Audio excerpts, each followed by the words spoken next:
Yeah, we always said that Test cricket wasn't about, well, let's become a Test nation, that's it, let's stick our feet up, close the door and slap ourselves on the back. It was really part of a much bigger process or a much bigger objective, which is to make cricket mainstream.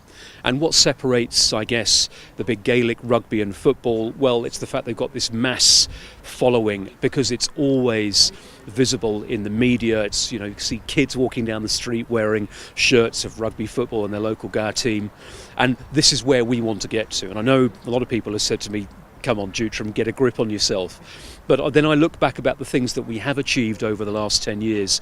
And, I strongly believe that we probably are in a position to call ourselves the fourth biggest team sport. If you think about, I suppose, the number of people that may play our game or the potential to play our game in the future, the visibility of our sport, the size of our sport on social media, number of people we can attract to matches, size of organisational turnover, even if those aren't exactly sort of industry standard statistics, they're probably not a bad place to start in terms of measuring the size of sport. So for us, it's about making sure cricket as a sport is much more visible, much more culturally ubiquitous. So people are going to start to read about us more, see us more on television, hear about us more on the radio, online, and suddenly it's just going to become much more visible. And we think that's going to be the area that's going to start people saying, okay, this looks fun. This is a sport I can play for my country on the world stage on a consistent basis, get a career in it if I'm good enough. Where can I sign up? One of the challenges is that in the past is that we've never had a frequent enough hit.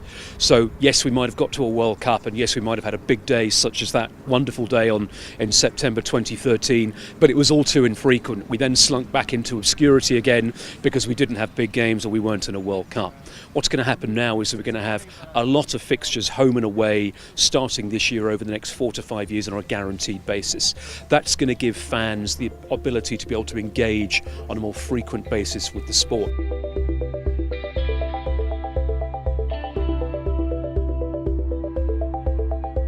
I'm probably going to feel pride, huge degree of pride that we've come this far in a relatively short period of time to be able to sort of develop and grow the sport into something which it just deserves to be successful, because there's such huge public support, there's such talent here on pitch and off pitch. I remember in the first probably week or so that I was here back at the end of 2006, and usual sort of the taxi driver taking the temperature of the views of the sport. He goes, sure, do you know what, if doesn't matter if we're good at tiddlywinks, the Irish will back it. And that's the feeling that I've seen about the growth of the sport, this ability to punch above your weight and this pride in nation and this family and this sense of community, and I reckon we'll see that on May the 11th.